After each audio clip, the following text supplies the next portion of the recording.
true, I'll be true, I'll be true. And footsteps on the dance floor remind me, baby, of you.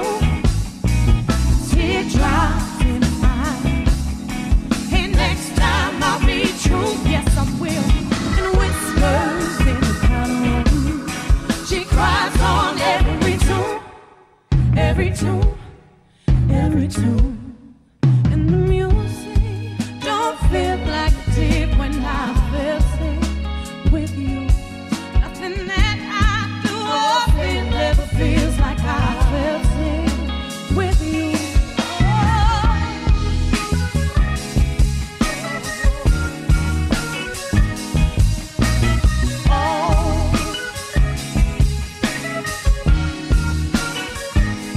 I'm hurting deep inside. She cries on every tune. I break down and cry.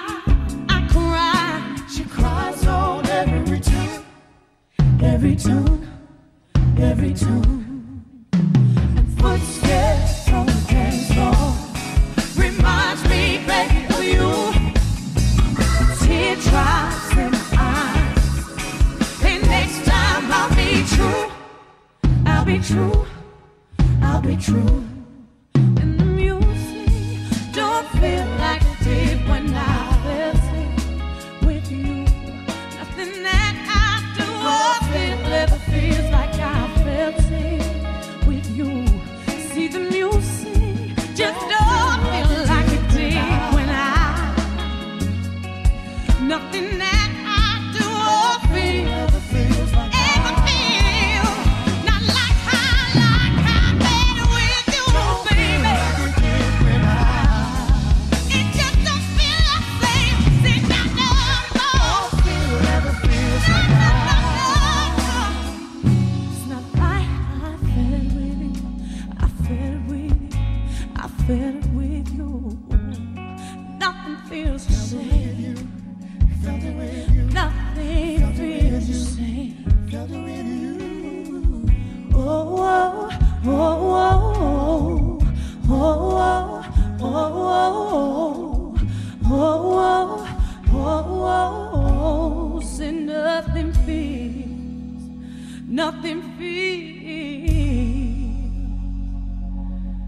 the same.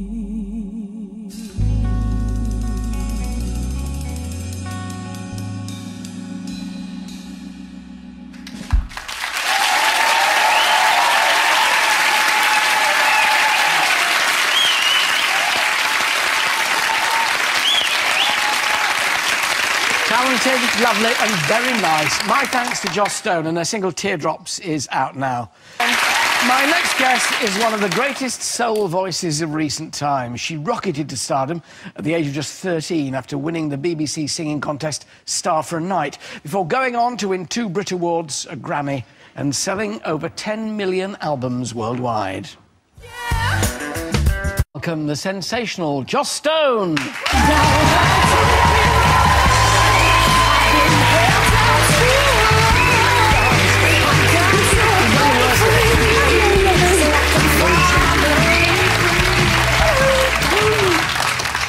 Lovely to see you. The last thing we did together was the Diamond Jubilee pageant in front of the Queen. Wasn't that amazing? It was an astonishing evening, wasn't it, really? And you sang there. But I think, you know, I was just sort of doing the presenting bit, but to actually stand there and sing out on that, to that enormous arena and all those thousands of people and the Queen must be a bit scary, wasn't it? That was so scary, oh my goodness. And I was worried about getting the words wrong and everything. It was Ain't No Mountain High Enough, I Yes, think it was. Yeah, great. Oh, yeah. And the horses, they were all running all over the place. And oh, God, it was really scary. And it's coming back to me now, I'm thinking, oh, no. But I got through it, it was good. But you did get through it. It was a wonderful thing to do. It was really, really fun. fun. The music seems with you to go from strength to strength, but you've always struck me as a person who knows what she wants to do, excuse me, who is not afraid to go out and do it her way. And it takes great bravery sometimes. I mean, you left EMI, you gave them a whole raft of money back that they're giving to you and said, no, I want to do it my way. And if that isn't putting your money where your mouth is, no pun intended, I don't know what is. Yeah. How strongly do you feel about being your own person in that respect, musically? I think once you've figured out what your want is, then it's easy to make these decisions. You know, it's like, well, I make music for a couple of reasons. You know, I want to make people feel. I do it for myself as well. It's kind of a selfish thing because it just feels good to me to emote with a band and to be part of music. I love it. But, you know, you only need a certain amount of funds to do that. You don't need millions and millions and millions. You just need enough to make more. So I figured, as long as I can do that and I can finance making more albums and touring, then I don't need all that. So why am I doing it? So it kind of didn't make any sense to me, so I thought, all right, I'll just make my music and do it that way. Just like that, just like... Who were your idols when you were growing up? I mean, who did you really love? And have they changed over the years? Do you love different people now? Yeah, I do. I mean, because I've come across other artists, like new artists that I love. But when I was growing up, it was mainly Aretha Franklin and Lauryn Hill. Yeah. Those were the voices that I listened to constantly. And India Arie I listened to a lot. How long did it take you to be happy, if a singer ever is, happy with your own voice? I mean, was there a point you reached with your... Oh, I'm actually singing quite well now. It took me ages. Did it? Yeah, I think the first two records, so...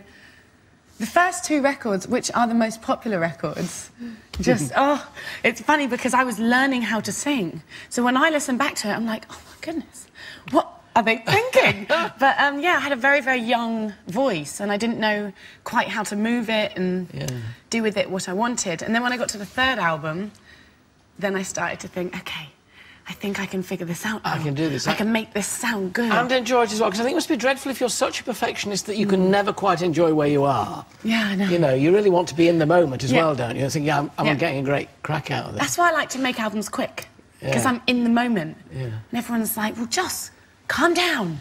Take a little bit longer than 2 weeks. But I just like to do it. I like to go in, mic up, play, feel amazing, and then give it to the world. And clear off. Yeah, that's You've managed, now that you've become such a name, to duet with some of, you know, some great names. Favourite moments? I think singing with James Brown was probably the best. Wow. That was the best. Can you believe you're saying that? I know. Oh, singing with James Brown, you know. That was so good. I think it was kind of... Partly it was the best because I didn't know it was going to happen until about 24 minutes before, you know, so... no time to get nervous. There was no time, and it was like, it's happening right now. I can't believe this is happening. When was that? I was, probably 17, 18. Yeah, a while ago, yeah. I was on Jonathan Ross show. Yeah. And he basically said to James in the interview, because he makes you watch, so then he can, like, talk to you as it's going. So we're watching, listening, and he goes, so James, you know Joss is back there? And James is like, yeah. He's like, so why don't you sing with her later then? And I'm looking at him like, oh my God. You never asked me this. Yeah, I was so scared, but it was great. You're going to sing Teardrops for us later on. Yes. Is it fun doing cover versions, or again, is there a kind of, I've got to be as good or better than the previous one? I think it needs to be different, because it can't really... These songs on this album, a lot of them are just... They're kind of perfect. There's one on there by Betty Swan called Then You Can Tell Me Goodbye. And I really didn't want to do it, actually. I was kind of like... I can't touch this song, it's too lovely. Well, you can. But you have to make it different in order to feel good about it. So I just made it as different as I could. Well, Joss will be back later in the show performing your latest single, Teardrops, live. This is the album, The Soul Sessions, Volume 2, with a wonderfully psychedelic cover. I remember the first time that design came in. I tell you, for now, my thanks to the lovely Joss Stone. Lovely to see you. Thank you.